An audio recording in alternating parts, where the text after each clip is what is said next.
ഇക്ബാലിലേക്ക് ഞാൻ വരാം. ഇപ്പോൾ ബി.ജെ.പിയുടെ പ്രതിനിധി പ്രശാന്ത് ശിവൻ നമുക്കൊപ്പം ചേരുകയാണ്. പ്രശാന്ത് ശിവൻ, ഇത്തരത്തിലൊരു സ്ഥാനാർത്ഥിയെ വോട്ട് തേടി എത്തുമ്പോൾ തടയുന്നത് ജനാധിപത്യ രീതിയാണോ?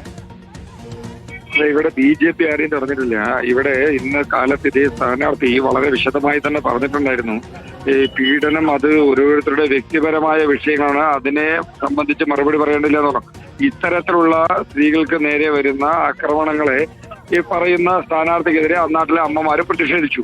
അത്രയാണ് ഇതിനകത്തുള്ളത്. പിന്നെ ഈ വിഷയത്തിൽ വളരെ വിശദമായി തന്നെ പാർട്ടിയുടെ സംസ്ഥാന ജനറൽ സെക്രട്ടറിയും പാലക്കാട് മണ്ഡലം സ്ഥാനാർത്ഥിയുമായിട്ടുള്ള ശ്രീമതി ശോഭാ സുരേന്ദ്രൻ വളരെ വിശദമായ വിശദീകരണം നൽകിയിട്ടുണ്ട്. അത് തന്നെയാണ് ഈ വിഷയത്തിൽ പറയാനായിട്ടുള്ളത്. എന്തായിരുന്നു ശോഭാ സുരേന്ദ്രൻ നൽകിയ വിശദീകരണം? മാത്രമല്ല, ആ പ്രദേശത്തുള്ള അമ്മമാരുടെ ഒരു കൂട്ടം ചേർന്നുള്ള ഒരു പ്രതിഷേധമാണെന്ന് ആ ദൃശ്യങ്ങളിൽ വ്യക്തമാകുന്നില്ല. ബി.ജെ.പി കൗൺസിലർ സിന്ധുരാജനാണല്ലോ ആ ദൃശ്യങ്ങളിൽ വ്യക്തമാക്കുന്നത്.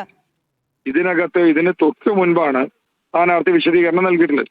അവർ വളരെ കൃത്യമായി തന്നെ പറഞ്ഞു, ഇന്നാട്ടിലെ സ്ത്രീകളെ അപമാനിക്കുന്ന തരത്തിലുള്ള സ്റ്റേറ്റ്മെന്റ് നടത്തിയ പാലക്കാട് നിയമസഭാ മണ്ഡലം സ്ഥാനാർത്ഥിക്കെതിരെ ഇത്തരത്തിലൊരു പ്രതിഷേധവുമായി ജനങ്ങൾ വന്നു. അത് തന്നെയാണ് ഇതിനകത്തുള്ള വിശദീകരണം. അപ്പോൾ ആ കൂട്ടത്തിൽ ഉണ്ടായിരുന്നവരെല്ലാം സാധാരണക്കാരായ ജനങ്ങളാണ്, ബി.ജെ.പി പ്രവർത്തകരെ ആയിരുന്നില്ല എന്നാണോ താങ്കൾ പറയുന്നത്? ബി.ജെ.പി പ്രവർത്തകരായിരുന്നില്ല എന്ന് ഞാൻ പറഞ്ഞിട്ടില്ല. ഇതിനകത്ത് സ്ഥാനാർത്ഥി ശ്രീമതി ശോഭാ സുരേന്ദ്രൻ വളരെ വ്യക്തമായ വിശദീകരണം ചാനലുകൾക്ക് നൽകിയിട്ടുണ്ട്. അത് തന്നെയാണ് ഇതിനകത്ത് പാർട്ടിയുടെ നിലപാട്. ശരി, ഓക്കെ, വളരെ നന്ദി ശ്രീ പ്രശാന്ത് ശിവൻ ഈ ഘട്ടത്തിൽ ഞങ്ങളോടൊപ്പം ചേർന്നതിനും പ്രതികരിച്ചതിനും.